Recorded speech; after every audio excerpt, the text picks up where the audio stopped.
ನಮಸ್ಕಾರ, ಕದಂಬ ನ್ಯೂಸ್ಗೆ ಸ್ವಾಗತ. ನಾನು ಸೋನಿಕಾ ಸುದೇಶ್. ಮೊದಲಿಗೆ ಮುಖ್ಯಾಂಶಗಳು. 7 ದಿವಸಗಳ ನೆಪಥ ನಾಟಕೋತ್ಸವಕ್ಕೆ ಚಾಲನೆ. ನಾಟಕಗಳು ವ್ಯಕ್ತಿಯ ಹೃದಯ ಗೆಲ್ಲುತ್ತವೆ. ಬಸವಲಿಂಗ ಪಟ್ಟದೇವರು. ಸಾಗರ್ ಈಶ್ವರ್ ಖಂಡ್ರೆ ಅವರಿಗೆ ಬೀದರ್ ಲೋಕಸಭಾ ಕ್ಷೇತ್ರದ ಕಾಂಗ್ರೆಸ್ ಟಿಕೆಟ್ ಘೋಷಣೆ. ಔರತ್ ಪಟ್ಟಣದಲ್ಲಿ ಪಟಾಕಿ ಸಿಡಿಸಿ ಕಾಂಗ್ರೆಸ್ ಕಾರ್ಯಕರ್ತರ ಸಂಭ್ರಮಾಚರಣೆ. ಬೀದರ್ ಲೋಕಸಭಾ ಕ್ಷೇತ್ರಕ್ಕೆ ಕೆಆರ್ಎಸ್ ಪಕ್ಷದ ರಮೇಶ್ ಚವ್ಹಾಣ್ ಸ್ಪರ್ಧೆ ಖಚಿತ. ಕಾಂಗ್ರೆಸ್ನ ಎಲ್ಲ ಬ್ಯಾಂಕ್ ಖಾತೆಗಳನ್ನು ಸ್ಥಗಿತಗೊಳಿಸಿದ ಕೇಂದ್ರ ಸರ್ಕಾರ. ಸುದ್ದಿಯ ವಿವರಗಳು. ನಾಟಕಗಳು ವ್ಯಕ್ತಿಯ ಹೃದಯ ಗೆಲ್ಲುತ್ತವೆ. ದೀರ್ಘಕಾಲೀನ ರೋಗಗಳ ಹೊಂದಿರುವ ಇಂದಿನ ಜನರು ಅರ್ಥಪೂರ್ಣ ನಾಟಕಗಳ ವೀಕ್ಷಿಸಿದರೆ ಮನಸ್ಸಿಗೆ ತಟ್ಟುತ್ತವೆ, ವ್ಯಕ್ತಿಯ ಉದ್ವೇಗಗಳನ್ನು ಕಡಿಮೆ ಮಾಡುತ್ತವೆ ಎಂದು ಅನುಭವ ಮಂಟಪ ಅಧ್ಯಕ್ಷ ನಾಡೋಜ ಪೂಜೆ ಡಾಕ್ಟರ್ ಬಸವಲಿಂಗ ಪಟ್ಟದೇವರು ತಿಳಿಸಿದರು.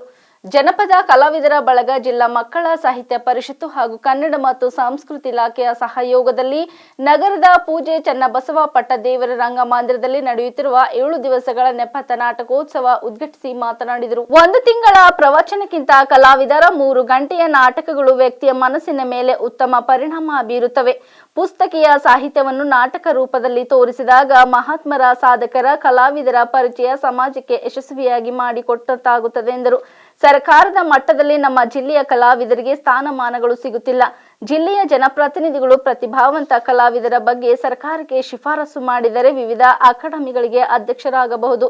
ಈ ನಿಟ್ಟಿನಲ್ಲಿ ವಿಜಯಕುಮಾರ್ ಸೋನರೆ ಹಳ್ಳಿ ಕಲಾವಿದರಿಗೆ ಕರೆಸಿ ಅವರಿಗೆ ವೇದಿಕೆ ಒದಗಿಸಿ ಪ್ರಶಸ್ತಿ ಕೊಡಿಸುತ್ತಿರುವುದು ಶ್ಲಾಘನೀಯ ಎಂದರು.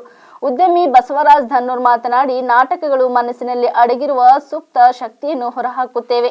ಕಲೆ ಮತ್ತು ಕಲಾವಿದರ ಬಗ್ಗೆ ಅಪಾರ ಕಾಳಜಿ ಹೊಂದಿರುವ ವಿಜಯಕುಮಾರ್ ಸೋನರೆ ಜನಪದ ಕಲೆಗಳನ್ನು ಉಳಿಸಿಕೊಂಡು ಬರುತ್ತಿದ್ದಾರೆ.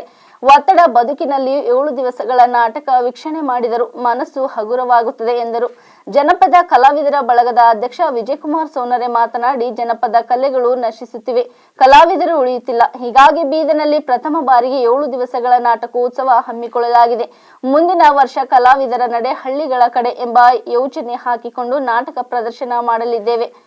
ಸಾಣೆಹಳ್ಳಿ ಶ್ರೀಗಳು ಕೂಡ ಈ ನಾಟಕೋತ್ಸವಕ್ಕೆ ಮೆಚ್ಚುಗೆ ವ್ಯಕ್ತಪಡಿಸಿದ್ದಾರೆ. ಸಾವಿರಾರು ಕಿಲೋಮೀಟರ್ ದೂರದಿಂದ ಕಲಾವಿದರು ಆಗಮಿಸಿ ನಾಟಕ ಪ್ರದರ್ಶನ, ಜನಪದ ಗಾಯನ ಮಾಡುತ್ತಿರುವುದು ಹೃದಯ ತುಂಬಿ ಬರುತ್ತದೆ.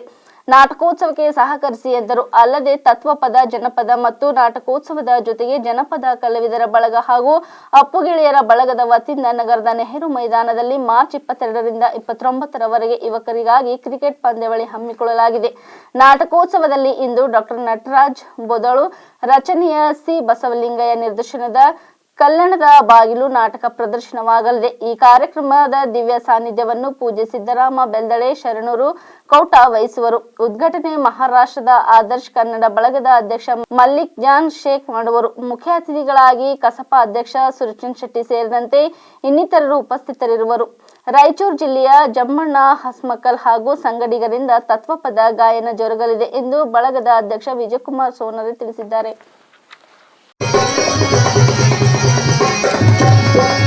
ಅವಳನೆ ಮಲ್ಲಿಗೆ ಮುಡಿದಂಗ ಬಸವಣ್ಣ, ಕಲ್ಯಾಣದ ಚರಣರ ನೆನೆದೆಯೇ ನದಿ ಮನವೇ, ಕಲ್ಯಾಣದ ಚರಣರ ನೆನೆ ಮನವೇ, ನದಿ ಮನವೇ.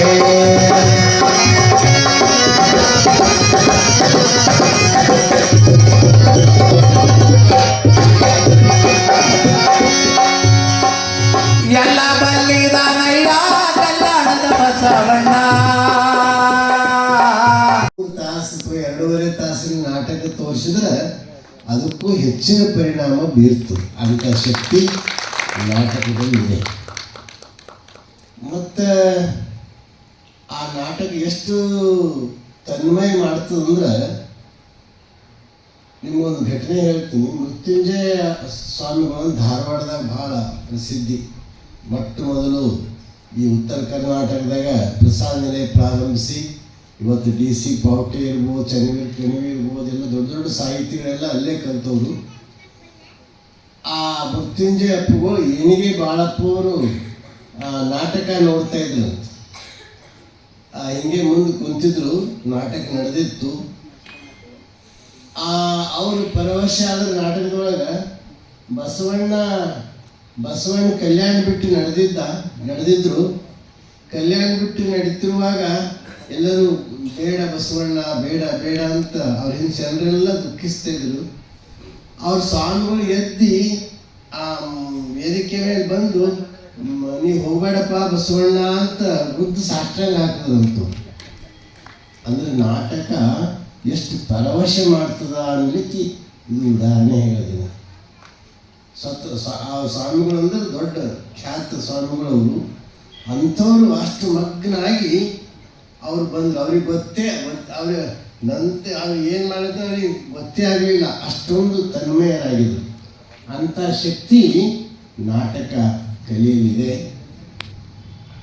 ಇವತ್ತು ನಾವೇ ಒಂದು ಪ್ರಯೋಗ ಮಾಡೀವಿ. ನಾವು ಮಹಾರಾಷ್ಟ್ರ ಬಸವ ಪರಿಷತ್ ಅಂತ ಸ್ಥಾಪನೆ ಮಾಡಿ ಮರಾಠಿದಾಗ ಸುಮಾರು 200 ಪುಸ್ತಕಗಳನ್ನ ನಾವು ಪ್ರಿಂಟ್ ಮಾಡಿದ್ವಿ, ಬಸವ ಸಾಹಿತ್ಯ. ಅವು ಇಲ್ಲಿ ಇಟ್ಕೊಂಡು ಕುಂತ್ರೆ ಏನು ಉಪಯೋಗ ಅಂತ ತಿಳ್ಕೊಂಡು ನಾವು ಮಹಾರಾಷ್ಟ್ರದಲ್ಲಿ ಬಸವ ಸಂದೇಶ ಯಾತ್ರೆ ಅಂತ ಹಾಕಿದ್ವಿ. 36 ಜಿಲ್ಲೆಗಳದಾವ ಮಹಾರಾಷ್ಟ್ರದಾಗ. 36 ಜಿಲ್ಲೆಗಳಲ್ಲೆಲ್ಲ ಒಂದು ಜಿಲ್ಲೆಗೆ ಒಂದು ದಿವಸ ಅಂತ ನಾವು ಹಾಕಿದ್ವಿ. ನಮ್ಮ ಜೊತೆ ಒಂದು ಪುಸ್ತಕ ಗಾಡಿ, ಒಂದು ಬಸವನ ರಥ, ನಾವು ಒಂದು 2 ನಾಟಕ ಅರ್ಧ ತಾಸು 40 ನಿಮಿಷದ್ದು 2 ನಾಟಕ ತೊಗೊಂಡು ಹೋಗಿದ್ವಿ. ಸಂಘ ಅವ್ರ ಕಲಾವಿದರು ನಾವೆಲ್ಲ ಸೇರಿ ಒಂದು 35-40 ಜನ ಇದ್ವಿ. ಎಲ್ಲ ಊರ ಭಾಳ ಯಶಸ್ವಿ ಆಯಿತು. ನಮ್ಮ ಪ್ರವಚನಕ್ಕಿಂತಲೂ ನಾಟಕದ ಎಫೆಕ್ಟು ಭಾಳ ಆಳವಾಗಿ ಬೀರ್ತು. ಅಷ್ಟೇ ಅಲ್ಲ, ಮಹಾರಾಷ್ಟ್ರದಲ್ಲಿ ಬಸವ ಸಾಹಿತ್ಯ ಸುಮಾರು 10 ಲಕ್ಷ ರೂಪಾಯಿ ಪುಸ್ತಕ ಮಾರಾಟ ಆಯಿತು. ಎಲ್ಲರೂ ಇವತ್ತು ಮಹಾರಾಷ್ಟ್ರದಾಗ ಬಸವ ಜಾಗೃತಿ ಆಗಬೇಕಾದ್ರೆ ನಮ್ಮ ಸಾಹಿತ್ಯನೇ ಕಾರಣ. ಬೀದರ್ ಲೋಕಸಭಾ ಕ್ಷೇತ್ರದ ಕಾಂಗ್ರೆಸ್ ಪಕ್ಷದ ಅಧಿಕೃತ ಅಭ್ಯರ್ಥಿಯಾಗಿ ಸಾಗರ್ ಈಶ್ವರ್ ಖಂಡ್ರೆ ಅವರು ಘೋಷಣೆಯಾದ ಹಿನ್ನೆಲೆಯಲ್ಲಿ ಔರತ್ ಪಟ್ಟಣದ ಕನ್ನಡಾಂಬೆ ವೃತ್ತದ ಬಳಿ ಜಿಲ್ಲಾ ಕಾಂಗ್ರೆಸ್ ಪ್ರಚಾರ ಸಮಿತಿ ಸಹ ಸಂಚಾಲಕ ಸುಧಾಕರ್ ಕೊಳ್ಳೂರವರ ನೇತೃತ್ವದಲ್ಲಿ ಪಟಾಕಿ ಸಿಡಿಸಿ ಸಂಭ್ರಮಾಚರಣೆ ಮಾಡಿದರು. ಈ ಸಂದರ್ಭದಲ್ಲಿ ಸುಧಾಕರ್ ಕೊಳ್ಳೂರವರು ಮಾತನಾಡಿ, ಸಾಗರ್ ಈಶ್ವರ್ ಖಂಡ್ರೆ ಅವರಿಗೆ ಪಕ್ಷದ ವರಿಷ್ಠರು ಟಿಕೆಟ್ ನೀಡಿರುವುದು ಯುವ ಸಮುದಾಯದಲ್ಲಿ ಹೊಸ ಹರ್ಷ ಹೊಂದಿದೆ. ಒಬ್ಬ ಯುವ ಸಂಸದರನ್ನು ಪ್ರಚಂಡ ಬಹುಮತದಿಂದ ಗೆಲ್ಲಿಸಿ ಲೋಕಸಭೆಗೆ ಕಳುಹಿಸಲು ಶ್ರಮಿಸುತ್ತೇವೆ ಎಂದರು.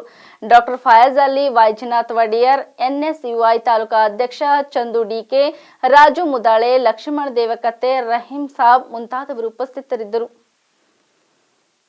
ಕ್ಷೇತ್ರದ ಅಭ್ಯರ್ಥಿಯಾಗಿರ್ತಕ್ಕಂಥ ಸಾಗರ್ ಖಂಡ್ರೆ ಅವರಿಗೆ ಪಕ್ಷದ ವರಿಷ್ಠರು ಇಂದು ಅಧಿಕೃತವಾಗಿ ಘೋಷಣೆ ಮಾಡಿದ್ದಾರೆ.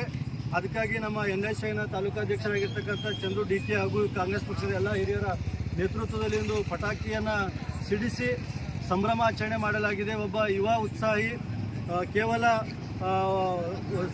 ಈಶ್ವರ್ ಖಂಡ್ರೆ ಅವರ ಪುತ್ರ ಸಾಗರ್ ಖಂಡ್ರೆ ಅಂತಿಲ್ಲ, ಸಾಗರ್ ಖಂಡ್ರೆ ಅವರು ತನ್ನದೇ ಆಗಿರ್ತಕ್ಕಂಥ ಒಂದು ಛಾಪ್ ಮೂಡಿಸಿರ್ತಕ್ಕಂಥ ಯುವ ನಾಯಕರಾಗಿದ್ದಾರೆ. ಜಿಲ್ಲೆಯಲ್ಲಿ ಕೋವಿಡ್ ಸಂದರ್ಭದಲ್ಲಿ ಭಾಳಷ್ಟು ಕೆಲಸ ಮಾಡಿದ್ದಾರೆ. ರಕ್ತದಾನ ಶಿಬಿರಗಳಾಗಿರಲಿ, ಬಡವರಿಗೆ ಆಹಾರ ಧಾನ್ಯ ಕಿಟ್ಗಳನ್ನು ವಿತರಣೆ ಮಾಡೋದಾಗಿರಲಿ, ಅಥವಾ ಇತ್ತೀಚೆಗೆ ಎನ್ಎಸ್ಐನ ರಾಜ್ಯ ಪ್ರಧಾನ ಕಾರ್ಯದರ್ಶಿ ಆಗಿದ್ದಾಗ ಪಕ್ಷದ ಸಂಘಟನೆಗೆ ಬಲಗೊಳಿಸಲು ರಾಜ್ಯಾದ್ಯಂತ ಜಿಲ್ಲಾದ್ಯಂತ ಸುತ್ತಾಡಿ ಪಕ್ಷವನ್ನು ಕಟ್ಟಿರ್ತಕ್ಕಂಥ ಒಬ್ಬ ಯುವ ನಾಯಕರಾಗಿದ್ದಾರೆ. ಒಬ್ಬ ಯುವ ನಾಯಕರನ್ನು ಬೀದರ್ ಜಿಲ್ಲಾ ಕ್ಷೇತ್ರದ ಉಮೇದುವಾರರನ್ನಾಗಿ ಮಾಡಿರ್ತಕ್ಕಾಗಿ ಕಾಂಗ್ರೆಸ್ ಪಕ್ಷದ ವರಿಷ್ಠರಿಗೆ ಅಭಿನಂದನೆ ಸಲ್ಲಿಸ್ತೇವೆ. ಕಾಂಗ್ರೆಸ್ ಪಕ್ಷದ ಅಭ್ಯರ್ಥಿ ಸಾಗರ್ ಖಂಡ್ರೆ ಅವರು ಇತಿಹಾಸ ಸೃಷ್ಟಿ ಮಾಡತಕ್ಕಂಥ ಪ್ರಚಂಡ ಬಹುಮತದಿಂದ ಬೀದರ್ ಜಿಲ್ಲೆಯಲ್ಲಿ ಗೆದ್ದು ಬರ್ತಾರೆ. ಸನ್ಮಾನ್ಯ ಶ್ರೀ ಈಶ್ವರ್ ಖಂಡ್ರೆ ಸಾಹೇಬರು ಬೀದರ್ ಜಿಲ್ಲೆಯಲ್ಲಿ ಉಸ್ತುವಾರಿ ಸಚಿವರಾಗಿದ್ದರಿಂದ ಜಿಲ್ಲೆಯಲ್ಲಿ ಭಾಳಷ್ಟು ಅಭಿವೃದ್ಧಿ ಕೆಲಸಗಳನ್ನು ಮಾಡಿದ್ದಾರೆ. ಅವರ ವರ್ಚಸ್ಸು ಮತ್ತು ಕಾಂಗ್ರೆಸ್ ಪಕ್ಷದ ಗ್ಯಾರಂಟಿಗಳು ಜನರ ಮನೆ ಮನೆಗೆ ಮುಟ್ಟಿದೆ. ಸನ್ಮಾನ್ಯ ಶ್ರೀ ಸಿದ್ದರಾಮಯ್ಯ ಅವರು, ಡಿ ಕೆ ಶಿವಕುಮಾರ್ ಅವರು, ಮಲ್ಲಿಕಾರ್ಜುನ್ ಖರ್ಗೆ ಅವರ ಒಂದು ಪರಿಶ್ರಮ ನಮ್ಮ ಈ ಭಾಗದ ಜಿಲ್ಲೆಯ ಒಬ್ಬ ಹೆಮ್ಮೆಯ ಸುಪುತ್ರ ಮತ್ತು ನಮ್ಮೆಲ್ಲರ ನೆಚ್ಚಿನ ಯುವ ನಾಯಕರಾಗಿರ್ತಕ್ಕಂಥ ಸಾಗರ್ ಖಂಡ್ರೆ ಅವರ ಗೆಲುವು ನಿಶ್ಚಿತ ಅಂತ ಹೇಳಿ ಮುಖಾಂತರ ಹೇಳ್ತೀವಿ ನಾವು. हमारे कांग्रेस के घोषित अभ्यर्थी श्री ईश्वर खंडे जी के पुत्र सागर खंडे जी, उन्होंने लोकसभा के कैंडिडेट अधिकृत उम्मीदवार बन चुके हैं और इसी मौके पे हम औरा तालुका कांग्रेस के सभी कार्यकर्ता हर्ष व उल्लास के साथ हम खुशियां मना रहे हैं और आने वाले दिनों में हमारी सीट कामयाबी की तरफ बढ़ रही है और हम निश्चित रूप से कहते हैं कि यहाँ पे बीदर लोकसभा का कैंडिडेट कांग्रेस का ही जीतेगा, ये कहते हुए हम कांग्रेस पार्टी की जिंदाबाद, कांग्रेस पार्टी की जिंदाबाद। ಬೀದರ್ ಲೋಕಸಭಾ ಕ್ಷೇತ್ರಕ್ಕೆ ಕರ್ನಾಟಕ ರಾಷ್ಟ್ರ ಸಮಿತಿ ಪಕ್ಷದ ವತಿಯಿಂದ ರಮೇಶ್ ಜೆ ಚವ್ಹಾಣ್ ಸ್ಪರ್ಧಿಸುವುದು ಖಚಿತವಾಗಿದೆ. ಕೆಆರ್ಎಸ್ ಪಕ್ಷದ ಲೋಕಸಭಾ ಚುನಾವಣೆಗೆ ಸ್ಪರ್ಧಿಸುವ ಅಭ್ಯರ್ಥಿಗಳ 2ನೇ ಪಟ್ಟಿಯನ್ನು ಬಿಡುಗಡೆ ಮಾಡಿ ಪತ್ರಿಕಾ ಪ್ರಕಟಣೆ ನೀಡಿದ ಪಕ್ಷದ ರಾಜ್ಯೋಪಾಧ್ಯಕ್ಷ ಎಚ್ಎಲ್ ಲಿಂಗೇಗೌಡ, ಬೀದರ್ ಲೋಕಸಭಾ ಕ್ಷೇತ್ರದ ಅಭ್ಯರ್ಥಿಯನ್ನಾಗಿ ಪಕ್ಷದ ಯಾದಗಿರಿ ತಾಲೂಕಾ ಪ್ರಧಾನ ಕಾರ್ಯದರ್ಶಿ ಮತ್ತು ಚಿಂಚೋಳಿ ವಿಧಾನಸಭಾ ಕ್ಷೇತ್ರದ ಪರಾಜಿತ ಅಭ್ಯರ್ಥಿ ರಮೇಶ್ ಜೆ ಚವ್ಹಾಣ್ ಇವರನ್ನು ಆಯ್ಕೆ ಮಾಡಲಾಗಿದೆ ಎಂದು ತಿಳಿಸಿದರು. ಬೀದರ್ ಲೋಕಸಭಾ ಕ್ಷೇತ್ರದ ಸಮಗ್ರ ಅಭಿವೃದ್ಧಿಗಾಗಿ ಹಾಗೂ ಸ್ವಚ್ಛ ಪ್ರಾಮಾಣಿಕ ಜನಪರ ರಾಜಕಾರಣಕ್ಕೆ ನಮ್ಮ ಅಭ್ಯರ್ಥಿಯನ್ನು ಬೆಂಬಲಿಸಬೇಕು. ನಮ್ಮ ರಾಜ್ಯದ ಏಕೈಕ ಪ್ರಾದೇಶಿಕ ಪ್ರಾಮಾಣಿಕ ರಾಜಕೀಯ ಪಕ್ಷ ಜನರ ಸಮಸ್ಯೆಗಳ ಅರಿವಿರುವ ಸಾಮಾನ್ಯ ಜನರು ರಾಜಕಾರಣಕ್ಕೆ ಬರಬೇಕು ಎನ್ನುವುದು ಪಕ್ಷದ ಉದ್ದೇಶ. ರಾಜ್ಯದಲ್ಲಿ ಕೇಂದ್ರ ಮತ್ತು ರಾಜ್ಯ ಸರ್ಕಾರಗಳು ಜನಸಾಮಾನ್ಯರಿಗೆ ವಂಚನೆ ಮಾಡಿ ಜಾತಿ ರಾಜಕಾರಣ, ಹಣ ಹೆಂಡದ ಮತ್ತು ಕುಟುಂಬ ರಾಜಕಾರಣ ಮಾಡುತ್ತೇವೆ. ಹಾಗಾಗಿ ಕಳೆದ 4 ವರ್ಷಗಳಿಂದ ಭ್ರಷ್ಟಾಚಾರದ ವಿರುದ್ಧ, ಅನ್ಯಾಯ ಅಕ್ರಮ ಚಟುವಟಿಕೆಗಳ ವಿರುದ್ಧ ರಾಜ್ಯದಲ್ಲಿ ನಿರಂತರ ಹೋರಾಟ ಮಾಡುತ್ತಿರುವ ಕೆಆರ್ಎಸ್ ಪಕ್ಷ ರಾಜ್ಯದ 28 ಲೋಕಸಭಾ ಕ್ಷೇತ್ರದ ಚುನಾವಣೆ ಸ್ಪರ್ಧೆ ಮಾಡಲಿದೆ ಎಂದು ತಿಳಿಸಿದರು. ಇದೇ ಸಂದರ್ಭದಲ್ಲಿ ಪಕ್ಷದ ರಾಜ್ಯ ಸಮಿತಿ ಪದಾಧಿಕಾರಿಗಳಾದ ದೀಪಕ್ ಸಿಎನ್, ಮೂರ್ತಿ ಎನ್, ರಘುಪತಿ ಭಟ್, ಮಂಜುನಾಥ್, ಆನಂದ್, ಜೀವನ್ ಎಲ್, ವಿಜಯಕುಮಾರ್ ಉಪಸ್ಥಿತರಿದ್ದರು. ಸೋಲಿನ ಭಯದಲ್ಲಿ ಕಾಂಗ್ರೆಸ್ ಬ್ಯಾಂಕ್ ಖಾತೆಗಳನ್ನು ಬಿಜೆಪಿ ಫ್ರೀಜ್ ಮಾಡಿದೆ. ಈ ಬಾರಿ ಬಿಜೆಪಿಯನ್ನು ದೇಶದ ಜನ ಸ್ಪಷ್ಟವಾಗಿ ತಿರಸ್ಕರಿಸಿ ಭಾರತವನ್ನು ಉಳಿಸುತ್ತಾರೆ. ಬ್ರಿಟಿಷರನ್ನು ಭಾರತದಿಂದ ಓಡಿಸಲು ಸುದೀರ್ಘ ಹೋರಾಟ ನಡೆಸಿ ಹುತಾತ್ಮರಾದ, ಜೈಲು ಸೇರಿದ ಚರಿತ್ರೆ ಇರುವ ಪಕ್ಷ ಕಾಂಗ್ರೆಸ್. ಬಿಜೆಪಿ ನಮಗೆ ಎಷ್ಟೇ ತೊಂದರೆ ಕೊಟ್ಟರೂ ಕಾಂಗ್ರೆಸ್ ಕಾರ್ಯಕರ್ತರು ಹೋರಾಟದ ಹಾದಿಯಲ್ಲೇ ಎಲ್ಲವನ್ನು ಎದುರಿಸಲಿದ್ದಾರೆ. ಪ್ರಜಾಪ್ರಭುತ್ವದಲ್ಲಿ ಜನ ಅಭಿಪ್ರಾಯ ಅಂತಿಮ. ಕಾಂಗ್ರೆಸ್ ಜನರಿಂದ ಹಣ ಸಂಗ್ರಹಿಸಿದೆ. ಜನರು ಸ್ವಯಂ ಪ್ರೇರಿತವಾಗಿ ಕೊಟ್ಟ ಹಣ ಕಾಂಗ್ರೆಸ್ ಖಾತೆ ಸಣ್ಣ ತಾಂತ್ರಿಕ ಕಾರಣ ನೀಡಿ ಇಡೀ ಖಾತೆಯನ್ನು ಫ್ರೀಜ್ ಮಾಡಿರುವುದು ಸರ್ವಾಧಿಕಾರಿ ಧೋರಣೆ. ಎದುರಾಳಿ ಪಕ್ಷವೊಂದು ಚುನಾವಣೆ ನಡೆಸಿದಂತ ಈ ರೀತಿಯ ತೊಂದರೆ ಕೊಡುವುದು ಪ್ರಜಾಪ್ರಭುತ್ವಕ್ಕೆ ಮಾರಕ. ಬಿಜೆಪಿಯು ಮನಸ್ಮಾರ್ತಿಯ ಮಾರಕ ಮನಸ್ಥಿತಿಯನ್ನು ಹೊಂದಿದೆ. ಹೀಗಾಗಿ ಬಿಜೆಪಿಗೆ ಅಸಮಾನತೆ ಇರಬೇಕು, ಜಾತಿ ವ್ಯವಸ್ಥೆ ಗಟ್ಟಿಯಾಗಬೇಕು, ನಿರುದ್ಯೋಗ ಹೆಚ್ಚಾಗಬೇಕು, ರೈತರ ಸಮಸ್ಯೆಗಳಿಗೆ ಪರಿಹಾರ ಸಿಗಬಾರದು, ಈ ಸಮಸ್ಯೆಗಳ ವಿರುದ್ಧ ಕಾಂಗ್ರೆಸ್ ಹೋರಾಟ ನಡೆಸಬಾರದು ಎನ್ನುವ ಮನಸ್ಥಿತಿ ಬಿಜೆಪಿಯದಾಗಿದೆ. ಇದಕ್ಕಾಗಿ ಕಾಂಗ್ರೆಸ್ ಪಕ್ಷಕ್ಕೆ ಹಣ ಇಲ್ಲದಂತೆ ಮಾಡಲು ಬ್ಯಾಂಕ್ ಖಾತೆಗಳನ್ನು ಫ್ರೀಜ್ ಮಾಡಿದ್ದಾರೆ. ಸಿಎಎ ಫುಲ್ಲಮ್ಮ ಅಯೋಧ್ಯೆ ಹೆಸರಲ್ಲಿ ಇನ್ನು ಎಷ್ಟು ವರ್ಷ ಭಾರತೀಯರನ್ನು ಭಾವನಾತ್ಮಕವಾಗಿ ಮರಳು ಮಾಡ್ತೀರಿ? ಮೋದಿ ಅವರೇ, ಜನರ ಬದುಕಿನ ಸಮಸ್ಯೆಗಳಿಗೆ ಸ್ಪಂದಿಸಿದ ನೀವು ಕೇವಲ ಭಾವನಾತ್ಮಕವಾಗಿ ಕೆರಳಿಸುತ್ತಾ ಇದ್ದೀರಿ. ಆದರೆ ಭಾರತದ ಜನತೆ ನಿಮ್ಮನ್ನು ಈ ಬಾರಿ ಅಧಿಕಾರದಿಂದ ಕೆಳಗಿಳಿಸಲಿದ್ದಾರೆ ಎಂದು ಮುಖ್ಯಮಂತ್ರಿ ಸಿದ್ದರಾಮಯ್ಯ ಕೆಪಿಸಿಸಿ ಕಚೇರಿಯಲ್ಲಿ ಆಯೋಜಿಸಿದ್ದ ಜಂಟಿ ಪತ್ರಿಕಾಗೋಷ್ಠಿಯನ್ನು ಉದ್ದೇಶಿಸಿ ಮಾತನಾಡಿದರು. ಸಂಸದೀಯ ವ್ಯವಸ್ಥೆಯಲ್ಲಿ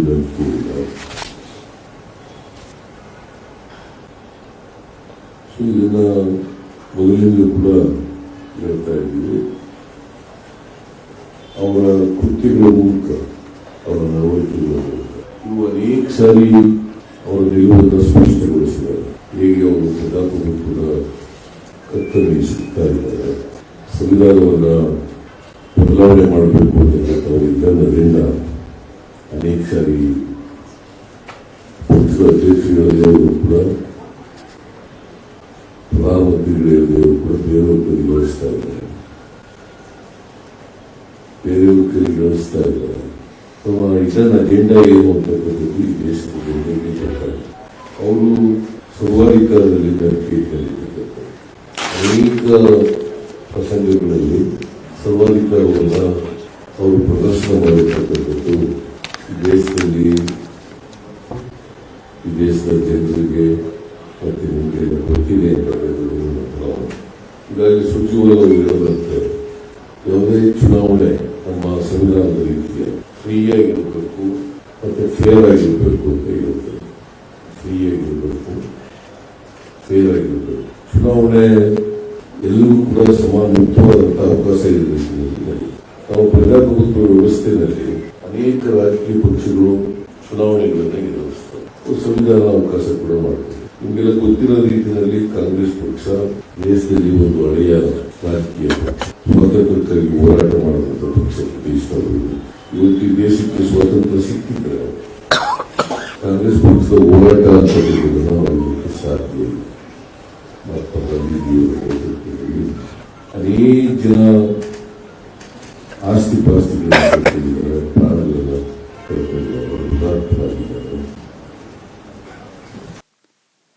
ಕಲಬುರಗಿ ಜಿಲ್ಲೆಯ ಚಿಂಚೋಳಿ ತಾಲೂಕಿನ ಕರ್ನಾಟಕ ಪ್ರದೇಶ ಕುರುಬ ಸಂಘ ವತಿಯಿಂದ ರೇವಣಸಿದ್ದೇಶ್ವರ ಜಯಂತಿ ಕಾರ್ಯಕ್ರಮ ಮಾಡಲಾಯಿತು.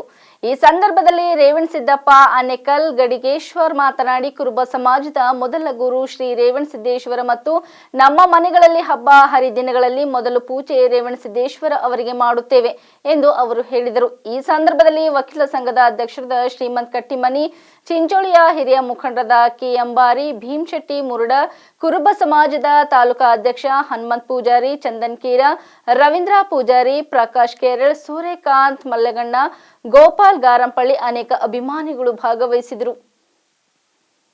ಜಗದ್ಗುರು ರೇವಣಸಿದ್ದೇಶ್ವರ ಹಾಲುಮತ ಸಂಸ್ಥಾಪಕರು ನಮ್ಮ ಕುರುಬ ಸಮಾಜದಲ್ಲಿ ಹುಟ್ಟಿ ಈ ಒಂದು ಕುರುಬ ಸಮಾಜವನ್ನು ಉತ್ತುಂಗ ಶಿಖರಕ್ಕೆ ಒಯ್ಯಬೇಕಂತ ಕಾರಣ ಪೂಜ್ಯ ರೇವಣಸಿದ್ದೇಶ್ವರರು. ಅವರ ಮೂಲ ಸ್ಥಾನ ಕೋಲಿಪಾಕ. ಅಲ್ಲಿ ಕೋಲಿಪಾಕದಲ್ಲಿ ಉಗಮ ಆದಂಥ ರೇವಣಸಿದ್ದೇಶ್ವರರು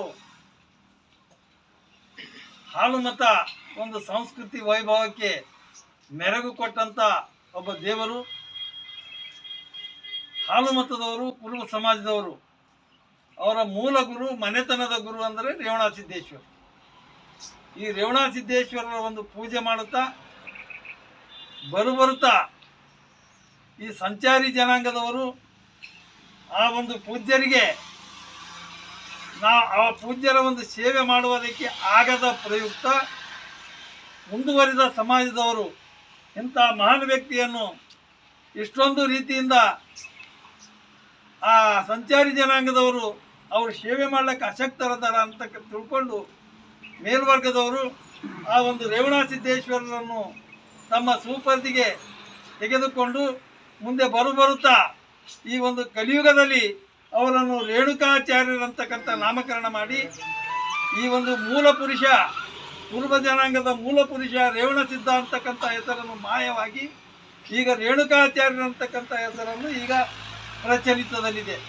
ಬಂಧುಗಳೇ, ಇತಿಹಾಸದ ಪುಟಗಳನ್ನು ತೆರೆದು ನೋಡಿದಾಗ ಈ ಕುರುಬರ ಮೂಲ ಗುರು ರೇವಣಸಿದ್ಧ, ರೇವಣಸಿದ್ದಪ್ಪ, ರೇವಣಸಿದ್ದೇಶ್ವರ ಅಂತ ಗೊತ್ತಾಗಿದೆ. ಅದಕ್ಕಾಗಿ ನಾವು ಇಂದಿನ ಯುವ ಪೀಳಿಗೆ, ಯುವಕರು, ವಿದ್ಯಾವಂತರು, ಒಂದು ವಿಚಾರವಂತರು ನಾವು ಹಿಂದಿನ ಇತಿಹಾಸ ಪುಟಗಳನ್ನು ತೆರೆದು ನೋಡಿದಾಗ ಈ ಕುರುಬರ ಮೂಲ ದೇವರು ರೇವಣಸಿದ್ಧ, ರೇವಣಸಿದ್ದೇಶ್ವರ ಅಂತ ತಿಳಿದು ಬಂದಿರುತ್ತದೆ. ಅದಕ್ಕಾಗಿ ಇಂದು ಅಹಿಂದು ವರ್ಗದ ವತಿಯಿಂದ, ಚಿಂಚೋಳಿ ತಾಲೂಕಿನ ಅಹಿಂದು ವರ್ಗದ ವತಿಯಿಂದ ನಾವು ಇಂದು ರೇವಣಸಿದ್ದೇಶ್ವರ ಜಯಂತಿಯನ್ನು ಚಿಂಚೋಳಿ ಪಟ್ಟಣದ ಶ್ರೀ ಬೀರ್ಲಿಂಗೇಶ್ವರ ದೇವಾಲಯದಲ್ಲಿ ಸರಳವಾಗಿ ಆಚರಣೆ ಮಾಡ್ತಾ ಇದ್ದೇವೆ. ಈ ಒಂದು ಸಮಾರಂಭಕ್ಕೆ ಚಿಂಚೋಳಿ ತಾಲೂಕಿನ ಪ್ರಮುಖರು, ಅಹಿಂದು ವರ್ಗದ ನಾಯಕರು, ಸಮಾಜದ ಬಂಧುಗಳು ಆಗಮಿಸಿ ಈ ಒಂದು ಕಾರ್ಯಕ್ರಮ ಯಶಸ್ವಿಗೊಳಿಸಿದ್ದಕ್ಕಾಗಿ ತಮ್ಮೆಲ್ಲರಿಗೂ ವಂದಿಸಿ ನಾನು 2 ಮಾತುಗಳನ್ನು ಮುಗಿಸ್ತೇನೆ. ಇಲ್ಲಿವರೆಗೆ ಸುದ್ದಿ ಕೊಟ್ಟಿದ್ದು ನಾನು ಸೋನಿಕಾ ಸುದೇಶ್. ಮುಂದಿನ ಸುದ್ದಿಯೊಂದಿಗೆ ಮತ್ತೆ ಭೇಟಿಯಾಗೋಣ. ವಂದನೆಗಳು.